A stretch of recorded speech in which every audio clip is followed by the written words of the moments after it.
Bem-vindos ao RaizCast, onde o entrevistador também é entrevistado.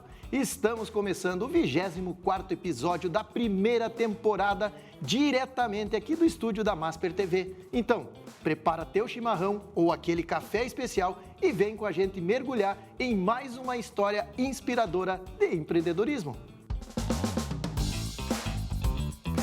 RaizCast, com Rodrigo Correia. Patrocínio Desinservice, Capolavoro e NutriSor. Então, como eu sempre falo aqui no programa, quem se apresenta é o próprio entrevistado. Então, sou Átila Bella, advogado de formação, empresário, empreendedor e na luta, né? Acho que estamos aqui para conversar sobre empreendedorismo, sobre direito empresarial, sobre direito previdenciário, que é a área que eu mais me destaco. Então, estou à disposição aí para a gente bater um papo aí e conversar. Sabe que está vindo uma onda de advogados empreendedores, né? Tu vai ser o terceiro que eu vou entrevistar aqui. E como tem mudado muito esse mercado, né? Tu via advogado, antes era advogado, agora se torna empreendedor, empresário. Mas antes eu queria saber uma pergunta que, natural da onde? Porque um cara tão inteligente, um cara, né, diferenciado, é natural da onde? Essa pergunta é totalmente tendenciosa, né? Eu sou natural de Quaraí, né, da fronteira oeste, somos conterrâneos, né? Por mais que eu tenha saído muito jovem de Quaraí, eu saí com 2 anos, meu pai galgou sucesso num concurso público e nós saímos de Quaraí para o pai assumir como professor de justiça em Santa Maria. Então, eu vivi 40 anos, estou vivendo há 41 anos em Santa Maria, mas com 2 anos saí. Então, eu sou um quaraense de nascimento, de berço, né? Mas eu sou um santamariense de coração, né? Eu nunca escondi isso. Uma cidade que acolhe muito bem forasteiros, entre aspas, né? Uma cidade que acolhe sempre muito bem. Talvez seja uma das maiores riquezas de Santa Maria. É esse acolhimento. As pessoas prosperam em Santa Maria, não só um celeiro de formação intelectual, né? Com excelentes universidades e faculdades, mas também por esse acolhimento, por essa... Santa Maria é uma mistura, né, muito heterogênea de pessoas e torna ela uma identidade única, talvez no Brasil, no mundo. Sabia que 80% dos empresários, que eu já entrevistei centenas lá, posso te dizer, e 80% dos empresários de Santa Maria não são santamarienses. Porque Santa Maria é assim, Santa Maria recebe bem. Diferente de outras cidades, inclusive já tive negócios em outras cidades, e é sempre muito difícil penetrar em cidades assim, é muito difícil conseguir mais acessar, fechado, né? São bem fechadas. Santa Maria é exatamente o oposto, né? A nossa característica de Santa Maria é exatamente receber bem as pessoas. Por quê? Porque é a cultura da cidade, né? Nós somos, acho que o segundo maior contingente militar do Brasil. Nós temos muitos professores universitários que vêm de fora. Nós temos muitos estudantes, então é uma característica da região e eu acho que é uma riqueza absurda, porque exatamente por ser heterogênea, por misturar muitas culturas, nos torna uma cultura muito forte, né? Então, hoje estamos em Porto Alegre, eu tenho um negócio em Porto Alegre também, mas eu, todo domingo à noite, vou para Santa Maria, faço questão de honrar a confiança dos meus clientes, então eu atendo todas as semanas em Santa Maria, geralmente de segunda a quarta, eu fico na minha cidade, fico em Santa Maria, e depois sim que eu venho para cá, então eu vou aí me dividindo entre as sedes, né? Eu tenho sede em Santa Maria e 2 aqui em Porto Alegre. Então, eu vou me dividindo aqui, mas a maior parte do tempo eu fico em Santa Maria. Exatamente por quê? Porque eu tenho consciência que eu sou mais importante para o cliente de Santa Maria. O cliente de Porto Alegre está acostumado com um tratamento mais institucional. Então, eu não faço tanta diferença no atendimento ao público, nessa relação com o cliente. Santa Maria, eu tenho certeza que eu ainda sou mais valorizado, então eu faço questão de voltar para a minha cidade todas as semanas. Sabe que isso é uma cultura muito do interior, né? Todo empresário que passa aqui de Porto Alegre, ele fala que, e a grande Porto Alegre, é mais diferente. Aqui parece que esse agito, parece que o pessoal já é mais frio, já é uma conexão mais, né? Tanto é que o primeiro evento que eu fiz aqui, o primeiro jantar, todos os empresários que passaram o RaizCast, dessa temporada que eu iniciei ano passado, a gente fez um jantar em janeiro, se eu não me engano foi. E aí todos estavam meio, né, aquela coisa. Aí até o dia que chegaram lá. Aí no dia que chegaram lá eu disse para eles, eu insisti com cada um de vocês, fiz e está aqui. Aí todo mundo agradeceu porque o momento, né, uma leveza, todo mundo se conheceu, que o objetivo era todos se conhecer. E Porto Alegre não faz muito isso, o pessoal já tu pega no interior. Realmente, o que tu fala é... Mas sabe o que eu acho? Eu sou autêntico em todos os lugares que eu frequento. E até eu sou muito interiorano aqui também. Eu tenho alguns convites de palestras do Brasil inteiro e eu me comporto exatamente como esse gaúchão, a gente é mais no interior, né? Eu tenho um sotaque mais carregado, mas eu me comporto aqui igual eu me comporto em Santa Maria. Eu vou no posto e faço amigo, e já sou advogado dos frentistas e vou no restaurante e converso com todo mundo. Então, acho que esse nosso estilo mais interiorano faz bem aqui, por mais que as pessoas, né, sejam um pouquinho mais reservadas. E uma novidade está acontecendo aí, já trazendo para a advocacia, para a minha rotina. Aqui em Porto Alegre, eu escolhi um lugar bem centralizado, um lugar bem localizado para colocar minha sede do escritório. E, por incrível que pareça, o número de atendimentos presenciais é muito baixo. Imagina que, por mês, em Porto Alegre, eu atendo menos do que por dia em Santa Maria, em média. Por quê? Porque quem mora na Zona Sul não quer vir no escritório, quer atendimento online. Quem mora na Zona Norte não quer vir no escritório aqui no Moinhos, porque mora na Zona Norte. Quem mora aqui na região metropolitana, Canoas, Viamão, Esteio, não quer vir no escritório em razão do trânsito. Então, cada vez mais os atendimentos online. Então, o que me facilita é eu gosto de ficar em Santa Maria, gosto de ficar na minha matriz, então me facilita muito o trabalho, porque mesmo os clientes daqui querem o atendimento online, diferente do interior. O cliente lá quer sentir o olho no olho, quer apertar a mão do advogado, quer sentir a confiança. Então, eu confesso para ti que é uma novidade, principalmente pós-Covid ali. Um dos legados da Covid foi essa aceleração da tecnologia, inclusive das reuniões. Veja bem que antes a gente pegava um avião e ia para São Paulo fazer uma reunião. Já me aconteceu isso. Pegar um avião e ir para Brasília fazer uma reunião. E agora todo mundo faz online uma reunião em segundos, se marca uma reunião, se faz um bom encontro. Então, assim, essas novidades ali estão nos trazendo, por mais que o interior ainda seja conservador, as pessoas ainda valorizam as relações humanas, o olho no olho. Então, eu acho bacana, mas é por isso que eu volto toda semana para Santa Maria, porque tenho esse carinho e tenho essa necessidade, logicamente, desse apelo local. Deixa eu fazer uma pergunta. O Átila da infância, quem foi o Átila da infância? Mas é uma boa pergunta, acho que nunca ninguém me fez. Eu confesso que eu sempre fui um guri inquieto, assim, eu sempre fui um guri um pouco diferente. Uma característica que me fez bem, eu sempre gostei de ser diferente, sabe?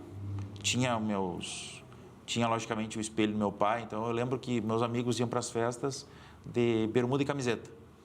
Eu ia de calça social, sapato social e camisa, sabe? Então eu sempre gostei de ser diferente e isso eu acho que é uma para algumas pessoas, né, que não pretendem se inserir no roteiro, numa caixa, eu acho que faz bem, né? Eu tenho essa ideia de ser diferente até hoje, né? E confesso que eu olho para trás e vejo o Átila criança, né? Eu gostava de cozinhar, eu fazia bolo, eu cuidava dos meus sobrinhos, então eu confesso que eu tenho um carinho muito grande, só que sinceramente hoje eu me considero, eu não mudei muito, por mais que eu acho que tem um compromisso importante, né? Nós somos no interior. E o que eu vou falar aqui não é nenhum tipo de crítica, mas é uma constatação da mudança geracional. Nós fomos criados um pouco de machismo, com um pouco de homofobia, com um pouco de vários dogmas assim da nossa geração, ainda mais, e quanto mais interior, ainda algumas coisas piores ainda vinham fortes. Eu acho que nós, enquanto adultos e nesse mundo globalizado, precisamos lutar todos os dias para sermos um pouco melhor, sabe? Um pouco menos preconceituoso com tudo, e isso está em nós. Então, hoje, o que eu vejo? Hoje, eu me considero uma pessoa muito melhor do que eu era quando piá, em razão de ter conseguido lutar contra essas culturas negativas. Deixa eu te perguntar uma coisa. Como é que era o Átila no colégio? Sabe que eu tenho, assim, eu gosto muito da minha formação, né? Eu tive uma formação em colégio público no primeiro grau, né? Eu tive uma experiência fantástica. Primeiro grau eu fiz todo, desde da pré-escola até a conclusão do ensino fundamental no Olavo Bilac, no Instituto de Educação Olavo Bilac. E eu tive um momento bem importante na vida ali, na adolescência, onde eu migrei para o Colégio Marista Santa Maria. Então, eu confesso que eu saí de uma base escolar humilde, né, e fui para um dos colégios elitizados em Santa Maria. Foi uma experiência fantástica. Por quê? Porque, de alguma maneira, no Bilac, eu era classificado como um playboy. Filho de funcionário público, meu pai com boas condições, com bons carros, com uma boa profissão, eu morando muito bem. E fui para Santa Maria, onde eu era, de certa forma, um dos mais humildes. O mais pobre. Exatamente. Então, eu migrei... Eu acho que eu gosto desse ambiente, sabe? Quando eu sou o mais pobre da turma, do ambiente, é aquele que daí tu fica focando para cima, olhando, se espelhando. Eu, pelo menos, prefiro ser assim. Não, mas aquilo foi uma experiência de vida muito, muito boa, muito satisfatória. Tão boa quanto depois foi o quartel, na sequência da minha vida, mas aquele momento ali onde eu saí de uma situação privilegiada para sofrer até um certo preconceito, e sendo muito honesto... Dos dois lados. Sofri um certo preconceito, um pouco...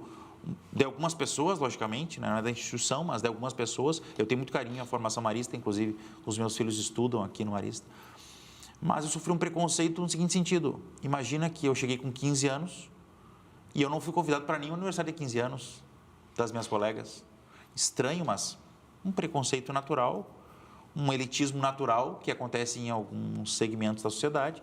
E talvez uma primeira grande lição da tua vida de entender a sociedade. Uma ótima lição. Ali eu percebi que a vida não era tão tranquila como eu imaginei tão boa, que fosse. Né? Eu imaginei que eu chegaria e seria absolutamente inserido rapidamente e abraçado, mas não foi exatamente isso que aconteceu. Mas foi uma experiência importante para eu entender que nós precisamos cativar as pessoas, nós precisamos quebrar esses preconceitos, nós precisamos quebrar essas predisposições negativas, né? Tudo aquilo que a gente percebe. Então, quer ver uma coisa que é muito comum, era muito comum na nossa geração? Era muito comum o bullying, sabe? A empulhada no colega e tal. Eu percebi que para ser aceito eu talvez tivesse que amenizar isso, essa lei da selva, da adolescência aí do colégio público. Ali eu tive que me readequar ao estilo que eu estava. E foi importante para a minha formação aquele choque, né? E seguindo depois, me formei e eu tive uma ótima experiência também, que foi o NPOR. Eu fui aluno do NPOR. Ah, tu foi também? Então. Fui. Uma experiência fantástica, assim. Aí, também, realmente, imagina, eu era um guri muito bem cuidado, digamos assim, mimado, e tive uma experiência fantástica no Exército. Ali também eu percebi cada vez mais tu era o outro lado da minha turma. Eu quando fui para o NPR, eu fui por socorro, no sentido, gostava de ver militares, me criei, ver um primo meu que era um sargento temporário, né? E vi muito ele naquilo ali, gostava por isso. E eu fui, na verdade, por um socorro, porque eu quase já não... Eu estava numa situação que eu ainda tinha que mandar dinheiro para minha mãe, não ganhava pouco, estudava, né? Aí Bagé tinha o NPR, fui fazer para casa, comida, né? Casa, comida, Laranjeira. Ainda laranjeira, ganhar um troco. E, cara, eu ganhei, saí o melhor, o aluno de destaque, ganhei as coisas, porque aquilo, para mim, era tudo, né? Eu estava na minha felicidade, no final do ano, era meu salário, e aí? E aí tinha alguns alunos que talvez seja... Não, sabe que eu fui um aluno do NPR voluntário, né? Na época eu estava no primeiro semestre do Direito. Eu fui voluntário, eu queria muito, porque eu entendia que aquilo ali era uma boa formação. Parte da formação. Eu sempre curti muito o Exército, eu até pensei em seguir carreira militar, mas daí fui para o NPOR e foi uma experiência muito bacana, assim, muito bacana mesmo. Tenho muito carinho, até eu sempre digo isso. Fez lá em Santa Maria? Fiz em Santa Maria, no Malé. Material bélico, né? Não, Malé é artilharia. Artilharia, desculpa. Material bélico é o parque, né? Eu tive uma experiência fantástica, até eu tive 2 sargentos maravilhosos, que eram nossos instrutores, que era o sargento Quadros e o sargento Hartmann. O Hartmann era um alemão louco, assim, nos tirava o couro, mas foi uma formação muito bacana, assim. Eu confesso para você que eu tenho muito carinho pela formação. E tanto é que, na sequência, eu saí do NPOR, eu saí no dia 14 de dezembro de 2000 e comecei o estágio no Escritório Jobim, que é uma dinastia jurídica maravilhosa, né? Acho que o Ricardo já passou por aqui. Lá em Santa Maria, Isso. passou na entrevista. E daí eu cheguei e confesso o seguinte, como no quartel era tudo muito difícil, os sargentos nos colocavam missões e o sarrafo era muito alto. Qual foi o teu ano, tua turma? Foi 2000. 2000? É. Eu me sinto... Sabe que a maioria das entrevistas eu me sinto velho às vezes, né? Que a minha turma é 97. Mas é próximo. Aí eu saí do Exército e fui para o escritório de advocacia, para o escritório da família Jobim, que é Jobim Advogados. E a vida ficou tão fácil.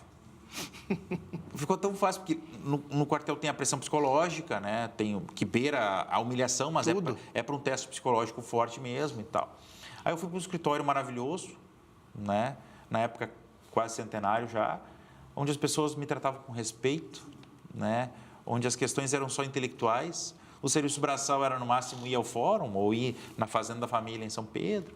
Então, as pessoas me pediam com educação as coisas. Imagina o Dr. Walter Jobim, Dr. Elvio Jobim, na época eu era estagiário do Dr. Elvio, Dr. Ricardo Jobim, me pediu as coisas com respeito, né? E de maneira bem didática. Pessoas que tu admirava, né? Que tu olhava. Eu olhava aquelas pessoas assim, nossa, um advogado, um doutor e tal. E me pediam as coisas. E claro que tive uma certa facilidade, porque meu pai era servidor público, meu pai era oficial de justiça. E eu conhecia todo mundo. Meu pai sempre foi destacado no fórum, minhas cerimônias ali do fórum e tal. Eu conhecia todo mundo das festas, do convívio com meu pai no fórum e tal. Então, imagina, me pediu assim, Átila, vai lá e pegar esse processo e pegar uma guia e tal. Eu chegava no fórum e dizia, oi tio, tudo bem? Oi tia, tudo bem? Me consegue uma guia? Tipo assim, eu fui criado ali, eu era cria daquele ambiente ali. Então, realmente ficou muito facilitado assim para mim. E eu confesso que eu me considero um cara de muita sorte, porque todos os acessos, tipo, meu pai me deu todas as condições que ele tinha para que eu performasse. Então, imagina que eu sempre tive a bola na cara do gol. Então, eu costumo dizer que eu tenho a obrigação de ser muito trabalhador, muito focado, porque eu tive todas as condições para performar. Eu confesso que eu não tenho como escrever um livro muito duro, porque eu não tive experiências negativas. Eu sempre trabalhei focado em resultado, porque foi assim que me foi, né, viabilizado. Então, eu tenho muito respeito, muito carinho à minha formação. Logicamente que os meus pais se esforçaram tudo que puderam para me dar as condições. E, tipo assim, eu entrei em campo já com a melhor chuteira, eu entrei em campo bem fardado, tive uma formação maravilhosa na Unifra. Eu tenho muito carinho pela Unifra. Tive uma formação intelectual no direito, fantástico. As condições, né, que hoje é o UFN, né, dá para os seus alunos é absurda, né, absurda, porque a gente acaba tendo muitos... Imagina, tem um PROCON, tem uma defensoria pública interna, fazem alguns júris, os melhores professores, as melhores condições, melhor estrutura, melhor biblioteca. Então, eu confesso para ti que eu fui um cara de muita sorte e cheguei, digamos assim, galguei alguns resultados, eu me considero no início ou no meio da minha jornada, mas muito porque realmente tive muita sorte, assim, sabe? Fui muito abençoado, assim, por tudo que aconteceu e até hoje acordo todos os dias focado em tentar também merecer e ser grato às coisas que me aconteceram. Sabe que falando isso de agradecimento, de ter uma coisa que tu sempre foi focado e determinado a fazer, isso me lembra a questão do nosso parceiro, que é a Capo Lavoro. Não sei se conhece o professor Wesley, do Recanto do Maestro. E ele até manda sempre um presente. A Capo Lavoro é uma escola que principalmente sobre core business, sabe? Que desde o dia que eu fiz o curso lá, eu entendi o que era o meu core business. E eu repito, para quem está sempre vendo o programa, vai entender que toda vez eu repito, que por mais que a gente tenha hoje 6 empresas, na verdade a 6ª empresa está dentro do meu core business, que é o mundo digital. Então, até 2 semanas atrás, meu core business estava focando para o mundo digital. E agora eu posso dizer que você transformou uma empresa, já criamos uma empresa, já tem o lançamento do meu livro dentro, já está o mundo digital. E eu descobri o core business real, foi com o curso da Capo Lavoro. Então, super indico, se tu é empresário, tu está com 2, 3 empresas, tu está com essa, né? Esse curso é realmente para te colocar a pensar e definir o que tu vai fazer. E, ao mesmo tempo, ele tem, eu sempre digo que a vinícola é o lazer dele, que ele tem lá, começou pela paixão dele, criou a vinícola, e aí tá a Domus Meia. Tá aqui um presente para ti, então. Muito obrigado. Fica para te levar esse presente aí da Domus Meia. Tá lá da região. Sabe que eu... Já chegou a visitar lá a Domus Meia? Não visitei. É muito legal, então não já visitei. Fica aí o convite para ti. Eu sou um apaixonado pelo Recanto, né? Muito obrigado. Eu acho que hoje de noite vai com a patroa, a minha esposa gosta muito de vinho, e especialmente vinho branco, espumante. Eu tenho um carinho muito grande pelo Recanto Maestro, acho lindo, acho um lugar maravilhoso, tenho orgulho do Recanto Maestro. Imagina, eu sou um santamariense de coração, né? E tenho orgulho do Recanto Maestro, porque é da grande Santa Maria. Que, na verdade, a gente... é da grande Santa Maria. Recanto Maestro, eu digo que é Santa Maria. Então, assim, cada vez que eu vou lá, me surpreendo, crescendo muito, as oliveiras cada vez mais lindas. Então, já agradeço. E essa questão de foco, voltando talvez para a pauta, é questão de foco, eu também faço alguns cursos de gestão empresarial, porque, como tu falaste na introdução, o advogado hoje não pode ser mais só um advogado, né? Hoje em dia está muito mais complexo gerir um escritório, não são fáceis os desafios também da advocacia, né? O advogado aquele que ficava trabalhando sozinho com seu cliente, marcava a hora.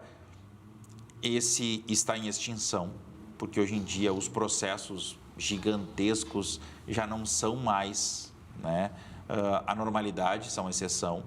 Então, o advogado precisa hoje ter escala, nós precisamos escalar muito, e para isso precisa de braço, nós precisamos ter recursos humanos qualificados e gerir pessoas, e gerir interesses, em metrificar resultados, metrificar desempenho, criação de metas, tudo isso hoje no setor de advocacia tem que ser tocado. Por mais que não possa fazer marketing, existe um marketing, tem que estar rodando. Não poder fazer marketing é um problema da advocacia. É uma falha muito grande, eu acho, hoje. É que, na verdade, Minha opinião, nós vivemos num paradoxo, né? Porque imagina que nós temos regras de marketing jurídico e é quase que vedado o marketing na advocacia. Então, é sempre pisando em ovos. Eu tenho muita dificuldade, inclusive, de produção de conteúdo, porque nós temos na advocacia algumas regras que não são muito claras, né? Algumas são muito claras, nós não podemos fazer propaganda em TV, rádio e outdoor. Está muito claro, está previsto no nosso Código de Ética. Até uma das minhas atividades atuais, eu sou julgador do Tribunal de Ética e Disciplina da OAB. E o motivo que me fez querer ser julgador do TED foi exatamente para resolver por dentro. Tipo assim, o que eu faço? Eu tenho muito carinho por todos os julgamentos que caem para mim, todos os processos que caem para mim, sobre publicidade e propaganda. E eu sempre tenho um olhar. Quem não está na prateleira nunca vai ser comprado, né? Quem não é visto não é lembrado. Tem várias frases nesse sentido. Então, como que o advogado vai se destacar? Como ele vai se tornar alguém, né, apto a ser contratado se ele não existe, se ele não se posiciona? E até tem uma frase que eu adoro.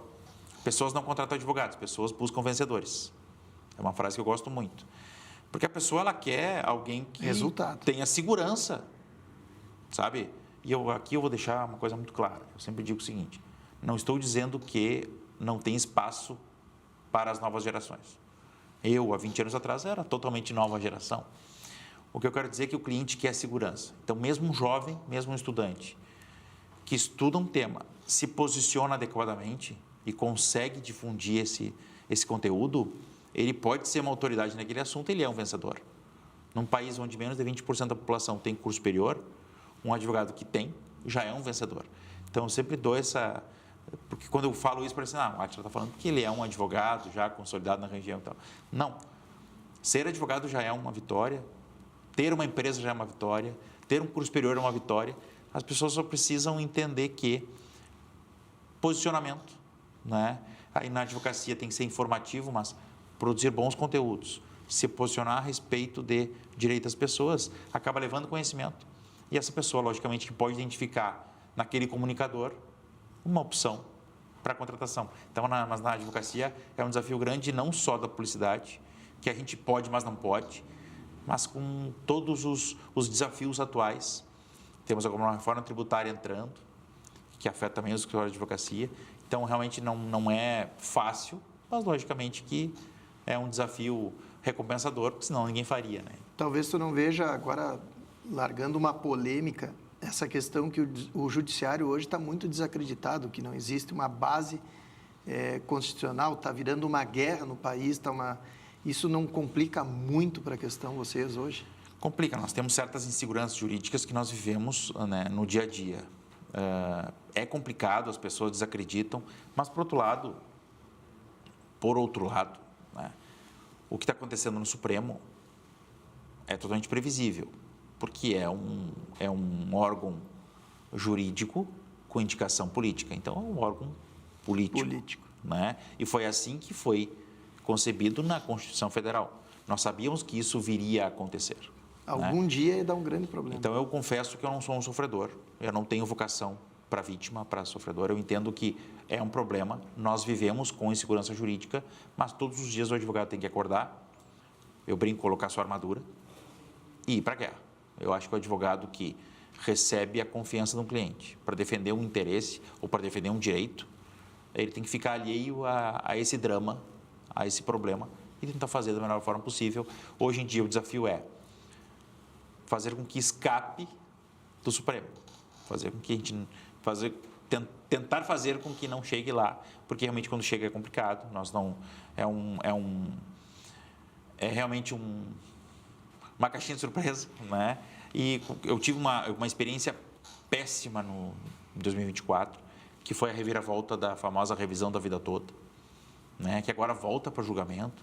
Então, nós tínhamos uma decisão do Supremo já firmada, com maioria consolidada, e mudou a composição das cadeiras, com a indicação do presidente Lula, e foi desengavetado um processo de 20 anos atrás, e foi julgado na frente do recurso do outro julgamento. Sim, foi uma estratagema jurídica que eu nunca tinha visto na minha vida. Totalmente fora da Constituição. Totalmente fora. O julgamento da vida toda já tinha sido julgado favorável aos aposentados. E foi rejulgado através de um outro processo, esvaziando o mérito daquele julgamento anterior. Foi uma estratégia jurídica. Onde é que eu acho o problema? Advogado, promotor, é normal que tenham estratégias jurídicas. Mas quando os juízes, né, de alguma maneira... Fazem alguma estratégia? Aí eu tenho muito receio, mas, como eu disse antes, o advogado ele não tem que ficar escolhendo motivos para sofrer, ele tem que achar alternativas. Eu vou fazer outra pergunta, que ontem na viagem nós vínhamos vindo, e eu estava conversando com Dona Jaque, e ela me disse... Dona Jaque, para quem não sabe, é minha esposa, para o pessoal entender. E aí, hoje, o produtor não conhecia a Dona Jaque, ela chegou ali, daí ele me perguntou, essa é a Dona Jaque que tu fala? Eu digo, é ela, porque, olha, né, parece nova. Aí, mas assim, ó, a gente conversa muito, e eu gosto quando a gente sai em viagem, porque esse momento da viagem é um momento que a gente olha sobre a empresa, olha sobre os problemas, tu consegue dar uma reflexão que lá dentro tu não consegue no agito. Então, a gente vem conversando muito. E um tema que nós conversamos ontem, e vem sobre o assunto que tu está falando aqui, mas num contexto geral, eu estava falando que a gente está... E foi o que tu falou aqui, e eu quero fazer todo mundo que está nos assistindo e ouvindo pensar. Será que nós não estamos tentando... O jeito que a política está, os impostos absurdos vindo, o poder de compra cada vez menor... Será que nós não estamos, as pessoas de bem, que trabalham, que realmente querem fazer a diferença, que têm o pensamento, que podem pensar, será que nós não estamos se acostumando com essa frase? Nós temos que fazer porque a gente tem que fazer, porque vai acontecer. E aí Dona Jaque falou, será que nós, que temos pensamento, que podemos agir, a gente não age e a gente aceita tudo? Porque se tu pegar as pessoas de baixa renda, aquele trabalhador que está lá na ponta, ele não tem o tempo de pensar, ele não foi formado para pensar, para entender o que estão fazendo, que isso está prejudicial. O cara hoje, ele está lutando para comprar alimento. Hoje as pessoas, o trabalhador está lutando para comprar um alimento com preço lá em cima. Será que nós não estamos aceitando demais isso? Eu começo a me refletir hoje. Será que nós não estamos aceitando demais isso e dizendo, não, vamos embora, nós temos que bater. Como empreendedor, tá? Falando como empreendedor, não no jurídico. Porque nós, como empreendedor, nós temos que empreender. A empresa, se está mal, é porque nós temos que melhorar, nós temos que fazer. E cada vez vai comendo imposto, vai comendo as coisas, e cada vez nós vamos ser matando mais, Será que nós não estamos aceitando muito isso? Eu acho que sim. Só que eu faço sempre uma autocrítica. Só tem um jeito de mudar. É quando os empreendedores e as pessoas com boas intenções assumirem o comando da política. Sei que isso é difícil. Esses dias eu ouvi até um amigo meu estava numa reunião e falou sobre isso, e um político interpelou ele. Eu não quero falar nomes aqui, mas um político interpelou ele e falou assim, e por que tu não vai para a política? Então, a gente também tem que saber o seguinte, não adianta nada a gente ir a Brasília e quebrar tudo. Isso para mim é uma selvageria que só perde a razão. Eu acho que está faltando que homens determinados que assumam esse compromisso. Então, assim, num Estado democrático de direito, e nós vivemos num Estado democrático de direito. Hoje, o Supremo que nós criticamos, ele está estabelecido conforme a Constituição. Está tudo perfeito. E eu sempre faço uma autocrítica assim. Muitos do que falam, os homens de bem e tal. Mas é o cara que tem um sinal de televisão fraudulento, sonega seus impostos, não assina a carteira da empregada. Então, nós somos uma cultura ainda, né? Uma cultura ainda marginalizada. Eu acho que parte de nós mesmos. Então, aqui, nós estamos falando de empreendedorismo. Por que os maiores empreendedores não querem a política? Por que a gente critica quem é político? Por que a gente critica quem está se envolvendo com política. Só tem um jeito de mudar. Se a gente quer que o judiciário mude, se a gente quer que as leis mudem, pessoas bem intencionadas deveriam dedicar tempo a isso. Né? Então, eu faço a minha autocrítica. Eu não tenho tempo hoje e não é uma das minhas prioridades política. Talvez se, no final da minha vida ou na minha maturidade máxima, eu já tiver com os negócios organizados a um ponto que eles não necessitem mais da minha presença, talvez eu me vocacione para tentar, pelo menos tentar, dedicar um tempo a isso. Mas hoje eu não faço uma crítica sistemática porque o sistema funciona, os poderes estão operando, os poderes estão funcionando. E se eu, enquanto cidadão brasileiro, né, operador de direito, mas dentro de um Estado democrático de direito, eu não estou me dedicando à política, eu faço parte do problema. Então, faz parte da cura o desejo de ser curado. Se eu acho que está ruim, eu deveria estar fazendo diferente. Hoje, estou focado nos meus interesses pessoais. E aí vem um problema. Primeiro, o brasileiro só fala da corrupção, que é ruim, que é horrível, porque ele não pode participar. Porque se ele participar, a maioria tem a brecha, vai estar tudo bem. Nós somos um povo corrupto. Eu sei que é forte para dizer isso, mas eu sou muito sincero e honesto nas consultas. Eu faço questão de atender clientes finais até hoje. Eu sou empreendedor do direito, eu tenho alguns sistemas, eu tenho alguns softwares de serviço para advogados. E nós vamos falar sobre isso agora na segunda parte. Mas eu faço questão de atender clientes até hoje, por quê? Porque a hora que eu deixar de ser advogado, eu vou parar de entender as dores e as necessidades para poder programar sistemas para facilitar a vida dos meus pares. E toda vez que eu faço uma consulta e explico para cliente ou para o cliente, não tem direito por isso. Eu sou muito sincero. Eu sou o cara que, se tem direito, vamos trabalhar para garanti-lo. E se não tem direito, eu sou muito sincero, né, quando tem direito. Quase que a totalidade das vezes que eu digo para um cliente que ele não tem direito a alguma coisa, ele me pede, mas me disseram que tu é bom, dá um jeitinho. Não, mas vamos achar uma brecha. Vamos. Então, assim, nós ainda somos um povo corrupto. Nós temos uma cultura muito, muito enraizada do ilícito, né? E nós precisamos lutar contra isso. Então, eu sendo muito honesto contigo, mais de 20 anos de carreira, o Congresso Nacional é um reflexo do povo brasileiro. Do povo. Nós somos muito bem representados, por quê? Porque boa parte do nosso povo é corrupto. Então, nós precisamos mudar essa cultura. E isso é base, é educação. Sei que não tem os investimentos adequados, mas volta à conversa. Ou eu só me queixo aqui e assumo um papel de vítima, ou eu me visto de protagonista, eu vou tentar mudar. Confesso, até a minha esposa totalmente contra. Eu digo, olha, se eu tiver com a minha vida resolvida, eu vou para a política. Por enquanto, eu estou tentando resolvê-la. Eu vou finalizar com duas coisas esse tema para nós entrar ali nas questões. A primeira, cara, antes de sair de Quaraí, na segunda vez que eu voltei para Quaraí, eu me propus, eu recebi um convite, inclusive, na época do prefeito, que eu votei contra ele, e Quaraí todo mundo sabe que né, não tem como esconder, e ele sabia que tinha votado contra, mas ele me chamou, que é o Ricardo Gadré, para um desafio de assumir a Secretaria de Desporto e Lazer. E eu queria deixar um legado antes de sair de Quaraí. Eu queria deixar um legado em Quaraí. E realmente eu deixei. Eu administrei de uma forma como você deve administrar.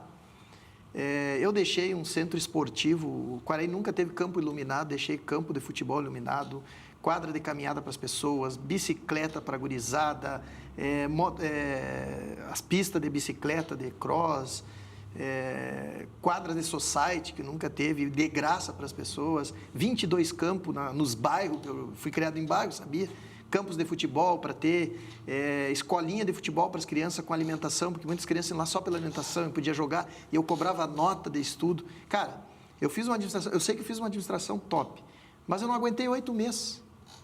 8 meses eu pedi para ir embora, porque era funcionário não querendo cumprir horário.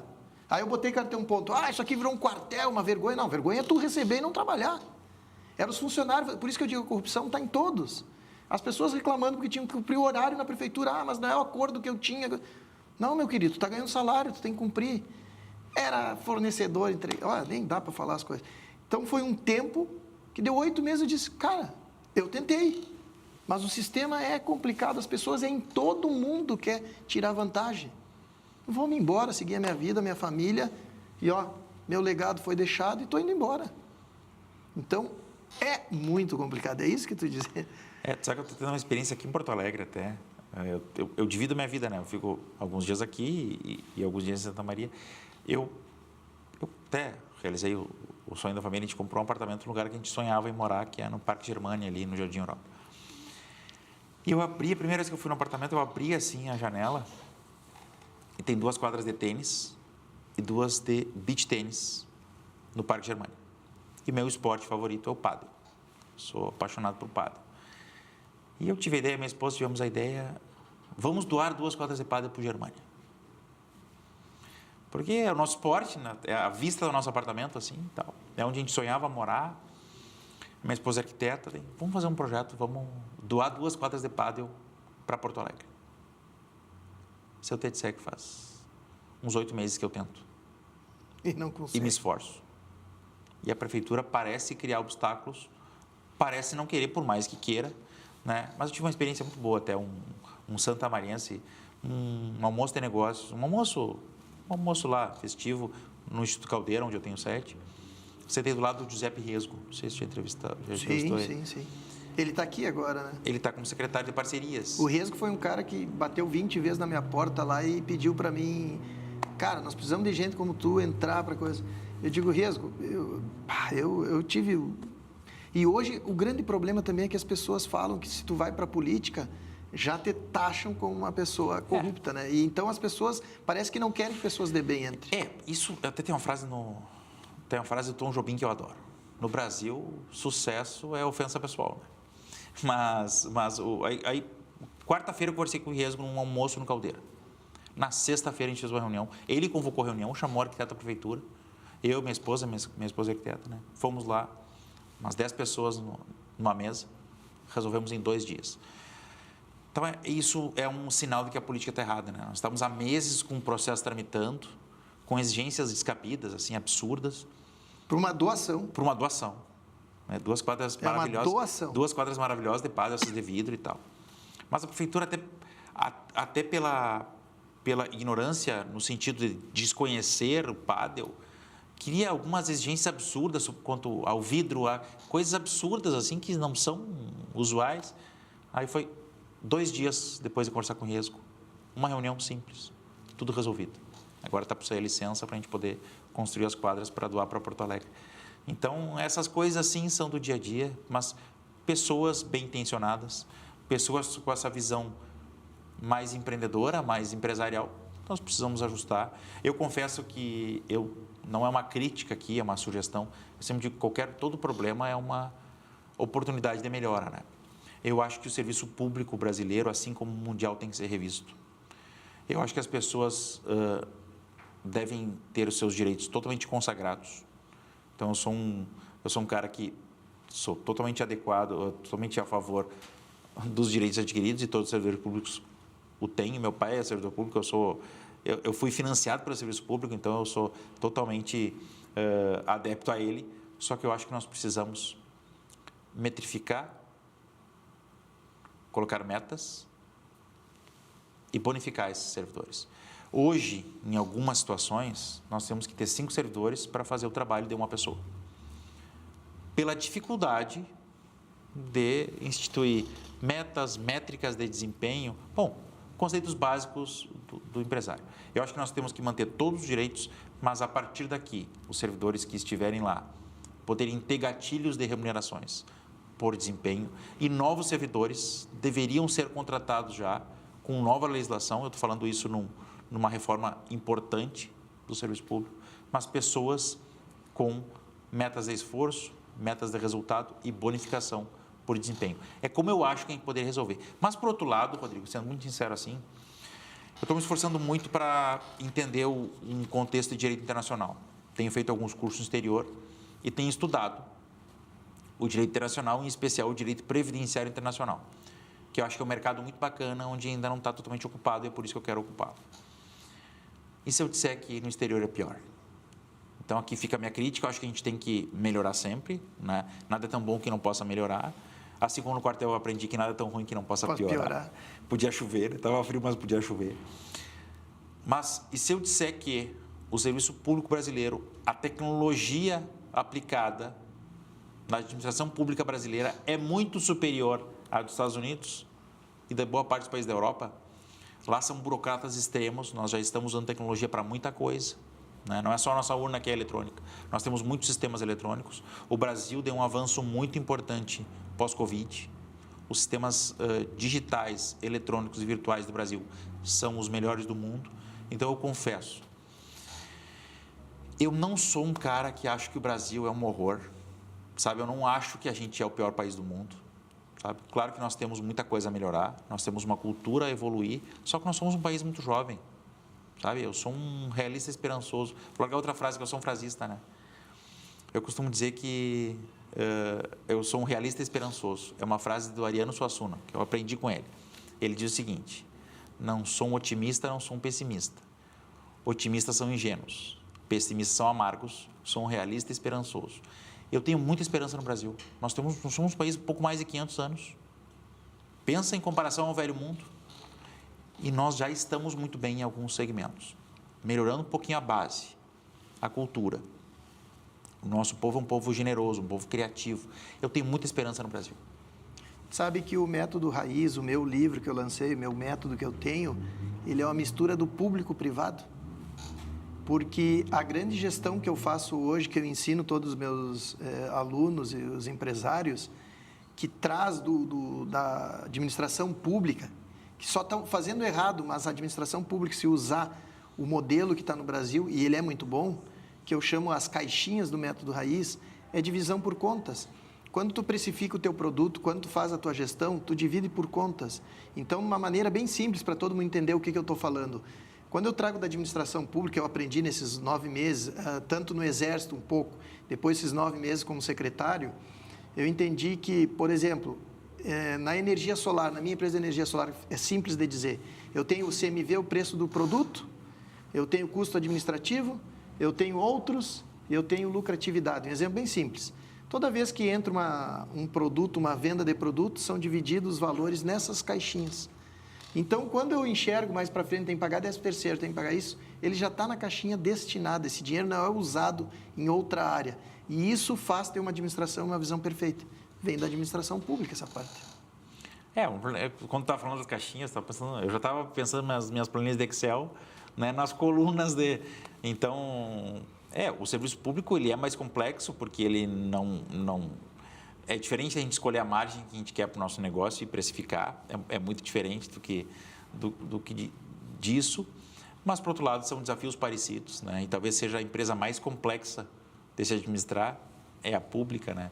Então, são desafios grandes e confesso que fica sempre esse convite, assim. As pessoas... toda a roda de conversa que a gente vai, todo restaurante e tal, as pessoas estão se queixando bastante. E eu sempre faço isso aí. E o que está fazendo para mudar? Sabe? O que está fazendo para mudar? Sabe? Realmente, assim, os patriotas são os que vão lá e quebram toda a nossa história. Em Brasília, com todo respeito, eu não sou... Assim, eu sou totalmente apartidário, né? Todos os governos que vieram, e eu trabalho com advocacia há mais de 20 anos, todos pioraram tudo. Falar de previdência, que é a minha área de maior atuação, né? Todos os governos, direita e esquerda, pioraram muito. Tivemos uma reforma duríssima no governo Bolsonaro. Duríssima. A pior da história. Aí entrou o governo de esquerda. Mudou? Não. Cada um navega na sua administração, mas, de certa forma, surfa na onda do anterior. Então, assim, nenhum governo exatamente é perfeito, ou nenhum governo, na minha área, pelo menos, nenhum governo nos últimos 25 anos melhorou a Previdência. Agora estamos numa fase de redução de investimentos da Previdência, porque eles entenderam que quanto menos dinheiro na Previdência, menos benefícios serão deferidos. Se a administração pública investe na Previdência, gasta mais. Investe e ela vai ter mais recursos para avaliar e conceder benefícios. Então, os últimos vários governos, estão deixando o INSS sucatear, a Previdência Social sucatear. Então, nós vemos isso no dia a dia. Governo de esquerda, direita, entra e sai. É tudo quase a mesma coisa. Então, nós precisamos aí fazer por nós mesmos. Eu acho que uma das soluções do Brasil seria as iniciativas público-privadas, né? Acho que nós precisamos difundir isso, mas é assunto complexo, acho que não é É bem complexo. Eu também sou muito da público-privada, mas agora com a questão da própria RGE, o que está fazendo a Solar, destruindo a Solar, eu fico pensando, digo, cara, como tu disse, tudo é uma incompetência para tudo que é lado, é muito complicado. Eu vou fazer um bate rápido contigo, mas antes disso eu só queria agradecer e falar aos empresários que estão vendo aí, aqueles empresários hoje que têm mais de 100 funcionários, que servem a refeição na empresa, a NutriSul, que é nosso parceiro, que está o salgadinho aqui. Até, inclusive, tu sabia que a NutriSul, ela é daqui da Grande Porto Alegre, né? Atende mais de 120 empresas hoje. E a refeição, o desafio deles é manter uma refeição meio-dia lá para os funcionários como se fosse caseira. Esse é o grande desafio deles, porque o cara está no dia inteiro lá na labuta e aí pelo menos tem uma comida lembrando da patroa. Às vezes tem patroa que não cozinha bem, né? Mas uma comida caseira e ter essa... Esse é o objetivo hoje da NutriSul, esse salgadinho. E tu sabe quem fornece salgadinho para eles? Vem lá de Santa Maria. Ah, é? A Malé. O Malé hoje distribui. Aí eu sempre falo, né? Quem distribui, tá parceiro. Aí eu disse pro Gabriel, pô, Gabriel, eu tô sempre falando lá. Fala na NutriSul e me lembro do Malé fornecimento. Tu tem que mandar algo. Aí ele me mandou. Tá, manda o presente pro pessoal toda vez que estiver lá, tu entrega um presentinho, uma lembrança. Coisa boa. Tá entregue para ti aí, então, a lembrança. Foi ele mesmo que levou no carro dele o dia que ele foi, nós nos encontramos lá, ele me levou. Tá, vou mandar umas lembrancinhas então pro pessoal ali. Obrigado. Então tá entregue a lembrança aí. Vamos para um bate-bola rápido aqui. Depois de 2 décadas atuando no direito previdenciário, o que te motivou a sair da sociedade e fundar a tua... Isso é uma conversa muito tranquila, assim. Eu sou até hoje amigo da família Jobim. Eu tenho muito orgulho de dizer isso. Hoje eu continuo atendendo lá. Eu saí do História Jobim porque os meus negócios estavam robustos fora, né? Como acho que as pessoas sabem, eu fundei um site chamado Previdenciarista. Fiquei por 12 anos tocando o site. Eu fiz a minha saída do Previdenciarista no final de 2023, né? Eu e meu sócio não pensávamos um pouco diferente sobre o futuro da empresa. Eu acabei me retirando e abri uma concorrente, abri uma outra empresa chamada Previló. E nós, recentemente, adquirimos também a operação de uma outra empresa concorrente, que é um sistema de cálculos vinculado a um sistema de estudos previdenciários. Então, hoje nós tocamos aqui os nossos negócios aqui em Porto Alegre. Mas o que aconteceu lá em 2020, 2019 para 2020? Os meus negócios externos à advocacia, estavam tomando um vulto importante. Que é a questão do sistema. Que é uma SaaS, é um software de serviço para advogados. Então, o que acontecia? O dia a dia do empreendedor, digamos assim, falou que tem 6 CNPJs, né? A gente não consegue, às vezes, administrar exatamente quanto tempo a gente está se dedicando a cada um deles. Então, me acontecia que eu era sócio da família Jobim em um CNPJ, mas eu tinha também outros 2 ou 3 correndo. Não era mais justo a minha permanência lá, utilizando o espaço lá, quando nem sempre eu estava trabalhando para o escritório. Eu já tinha os meus negócios e os meus negócios estavam tomando um vulto importante e me ocupando. Então, não era mais justo continuar. Então, a minha saída ela se impôs pelo crescimento dos meus outros negócios. Então, eu tive uma conversa amigável, nós conversamos durante meia hora, eu acertei minha saída. Por mais que eu era o maior setor, digamos assim, o maior setor individualizado dentro do escritório, claro que o escritório é gigante, mas eu era um setor importante, e eu saí com toda a minha turma. E consegui negociar que eu ainda levasse todos os meus processos, mantivesse a relação com os clientes. Mas hoje tem muita alegria em dizer isso. Hoje nós continuamos atendendo no Escritório Jobim. Hoje meu escritório tem uma sala lá dentro, nós somos parceiros, assim como o Escritório Jobim atende no meu, né? Então imagina que nós somos advogados, nós somos escritórios parceiros. Então eu coopero esforços e atendo os clientes de previdenciário do Escritório Jobim e os meus clientes empresariais, os meus clientes de direito societário e empresarial, o Escritório Jobim atende comigo, nas minhas sedes. Então, com o Ricardo, com o Dr. Lúcio, com o Dr. Gabriel, nós temos essa relação. Então, alguns clientes que eu acabo tendo no meu escritório, nós atendemos juntos. E os clientes de previdenciário, eu e minha equipe atendemos lá. Eu tenho uma sala dentro do Escritório Jobim. Então, eu tenho muito orgulho de dizer isso, porque muitas sociedades acabam com litígio, acabam com certas desavenças. A minha relação com o Escritório Jobim... Terminou e não terminou? Ela não terminou. Ela, na verdade, foi modificada. Hoje eu não sou mais sócio do Escritório Jobim e não estou presente, mas sou um parceiro empresarial mesmo, diário. Então, nós temos uma relação muito boa e eu tenho muita gratidão à família Jobim. A liberdade que eles me deram e a possibilidade de crescimento interno foi absurda, então eu não seria quem eu sou e eu não teria conseguido os resultados se não fosse a confiança da família Jobim. Muito legal. Como é que foi a questão do teu software, essa grande sacada aí? Essa plataforma, né, digital que você chama Previlau, é isso? Atualmente é Previlau. O Previlau. que se destacou muito, né, e foi o Previdenciarista, foi o primeiro que eu fundei, né, que quando eu saí ainda era o líder nacional, né, no segmento. Foi, na verdade, Como é que foi essa sacada? Como é que tu foi para o digital? Isso foi uma sacada muito recente, assim, quando tudo era mato, não existia. Né? O que aconteceu? Nós já éramos um escritório de referência em previdenciário, lá no Jobim. E nós sentíamos, logo que o sistema do judiciário se tornou eletrônico, nós sentíamos que muitos advogados pesquisavam o nosso processo. Então, foi uma sacada, foi aquela assim, passou o cavalo encilhado, a gente só soube entender e montar. A gente sentia que cada tese nova, muitos advogados da região usavam, acessavam um sistema chamado EPROC, sabe? Acessavam os nossos processos. Por que a gente sabe disso? Porque quando um advogado que não é o advogado do processo, o sistema registra acesso a advogados. E aí tu sabe quantos estão acessando. Sei quantos.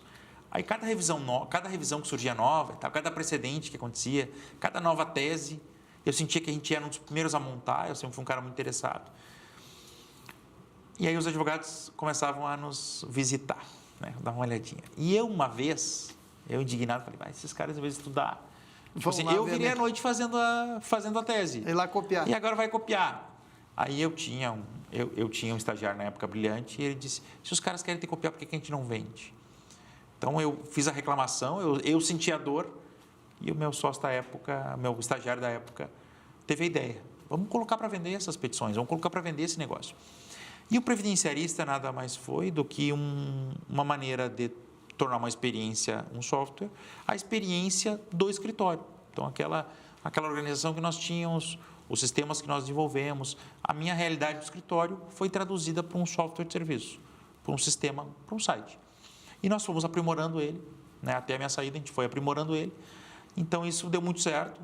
Né? A gente era líder nacional, como eu falei, e é um nicho interessante. Né? Advogado é um nicho interessante. Então, já fica empresários que nos assistem. Nós temos mais de 1.340.000 advogados no Brasil. Ou seja, a cada 180 brasileiros, mais ou menos, um é advogado. Então, é um bom nicho para se vender. Então, a gente foi escalando muito isso, a gente foi escalando bastante. Como a gente começou quando não existiam sites, nós éramos o único, as coisas foram acontecendo de uma maneira bastante rápida, nós crescemos muito, né? E eu confesso que agora tem outros desafios e a gente também, não posso me queixar, a gente também está escalando bem, né? Eu já era conhecido, uma figura nacional. Eu sou um palestrante no Brasil inteiro, então eu vou utilizando, né, essas alavancas, a minha advocacia, a minha atuação como palestrante, a minha atuação como professor, com essas soluções que a gente entrega para advogados. Então, o meu desafio sempre foi assim, minha esposa é arquiteta, né? Então, na arquitetura, geralmente o AutoCAD e o SketchUp são os sistemas. Os dois. Eu sempre quis ser o AutoCAD para o advogado. Eu sempre quis ser essa ferramenta essencial para que a pessoa consiga tocar o seu negócio. E hoje o meu desafio é tornar o meu sistema 100% completo. Hoje o que eu quero, o que eu persigo, é que o advogado só precisa do meu sistema para ter tudo o que ele precisa para conseguir ter sucesso na advocacia. E é isso que eu estou tentando entregar. Que legal. E tu sabe que agora tu falou e eu estou sentindo muito da parte do pessoal que compra o material que vem meu, são advogados mesmo, me chamou até mais uma atenção, porque realmente o advogado ele está indo para uma área que ele precisa ser um empreendedor, né? E ele tem esse desafio, foi como eu te falei a primeira parte, é a organização, é a gestão de pessoal, é a gestão financeira, é o foco da organização, é a questão de vendas e marketing, entre aspas, de uma maneira. Então, não deixa de ser os grandes escritórios para crescer, essa questão hoje do negócio, né? O empreender. E eu lembro aqui do saudoso o Carpena, que teve na entrevista aqui, e ele falou que o escritório do pai dele era um escritório muito conhecido aqui. O pai dele era muito conhecido. E o desafio dele com o pai dele, quando ele assumiu e para o crescimento do escritório tornou, foi justamente isso. O advogado, como tu falou, não dá mais para o advogado ter que ver o que passa, os processos, ele está enxergando. Ele vai ter que ter equipes, ele vai ter que delegar. E foi essa a situação que ele falou, que ele precisou... O pai dele disse, não, então estou saindo, porque ele não conseguia fazer isso. E foi o que ele fez. Ele tem que ter equipes, ele tem que ter processos separados, nem tudo vai conseguir ver. E essa maneira de fazer uma gestão no escritório, que quando ele entendeu isso, o escritório se transformou no negócio que era o tamanho. Porque a grande questão, hoje a margem do negócio já não é mais como era antigamente, né? Hoje os negócios não conseguem mais ser tão enxutos. Você vai crescer em escala, vai ter que diminuir margem, que é um... Bom, aqui estou chovendo no molhado, aqui tu fala só com empreendedores, né? Mas o desafio é exatamente esse, né? A gente conseguir equilibrar esses fatores. E hoje em dia, realmente, assim, hoje em dia, cada vez mais eu estudo métodos empresariais para aplicar nos meus negócios, porque às vezes os empresários que nos assistem vão lembrar disso. Cada dia 5 a gente está naquela... O advogado, o empresário tem aquela dúvida. Será que eu estou pagando 60 para ter trabalho de 60? Será que eu estou fazendo bem a minha parte? Será que eu não estou contratando 60 para ter trabalho de 30, né, com processos bem definidos, pessoas com boas métricas, com boa habilidade para fazer as suas funções? Será que eu estou colocando as pessoas no lugar certo? Esse é o desafio do empresário. E do advogado também é. Então, imagine que a gente também tem que manejar sócios, colegas, estagiários. Toda uma estrutura. Que é uma força de trabalho bastante importante. Eu confesso, eu fui um ótimo estagiário e eu valorizo muito isso. E é uma coisa que eu sempre digo isso, faço questão de sempre que eu tenho aqui espaço de fala, eu digo o seguinte: hoje, qualquer escritório destacado, o advogado ali, o fundador, é a ponta do iceberg. Eu sou muito grato à minha equipe. Eu tenho uma coisa que eu tenho muito orgulho de dizer: em torno de 90% de hoje os meus sócios foram meus estagiários. Foram talentos que a gente criou e a gente conseguiu, né, escalar juntos. Então, hoje eu tenho em torno de 60 colaboradores em todo. Eu sou a ponta do iceberg. Hoje eu sozinho, eu não consigo cumprir um dia de prazo. Eu digo isso porque as pessoas têm que entender a importância que é a gente ter boas pessoas vinculadas ao negócio. Hoje, o nosso volume de prazos, hoje a gente tem em torno de 7 mil processos nos escritórios. Hoje nós cumprimos mais de 100 prazos por dia. De que jeito sozinho? Eu não teria condição humana de cumprir 100 prazos como eu fazia antigamente lá no Robin. Então, a importância da gestão das pessoas, a importância de ter pessoas comprometidas. E eu sempre digo assim, tenham pessoas que trabalhem por elas mesmas. O cara que trabalha para ti, esse cara não te serve. Pessoas têm que trabalhar por elas mesmas para que vocês juntos... Um propósito. Propósitos bem definidos. Nós entramos agora, a TV é isso, né? Tempo final, estava muito boa a conversa, tinha várias coisas, mas eu queria, antes da tua mensagem final, só agradecer a Desinservice. Conhece a Desinservice? Conheço bem, Jefferson, esse homem é um animal. Então, agradecer a parceria sempre da Desinservice. Vocês procurem a Desinservice, que é a maior empresa detetizadora hoje do estado do Rio Grande do Sul, e pode ter certeza, esse homem tem um foco junto da Jamile, que é quem faz ele raciocinar, né? Porque senão o homem... Essa empresa, eu garanto para vocês, desintetizadora aqui no Rio Grande do Sul é Desinservice. Mensagem final para nós nessa câmera aqui. Não, sabe que eu tenho te agradecer o espaço, né? Agradecer também a produção. Confesso para ti que eu sempre que eu falo para público mais de Santa Maria, eu tenho só a agradecer. Sou um cara que tem muito a agradecer a confiança que a cidade tem. Hoje nós temos uma média de mais de 100 clientes novos por mês. Então, o História de Santa Maria continua crescendo. Então, só tenho a agradecer mesmo. Espero que o nosso papo tenha sido útil, que a gente tenha levado alguma informação.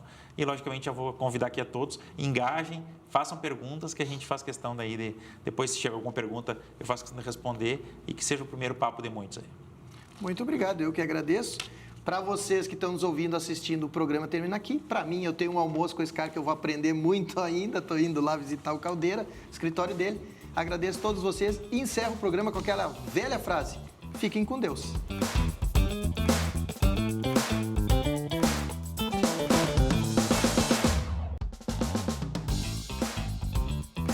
Raiz Cast, com Rodrigo Correia. Patrocínio Desinservice, Capolavoro e Nutrisuor.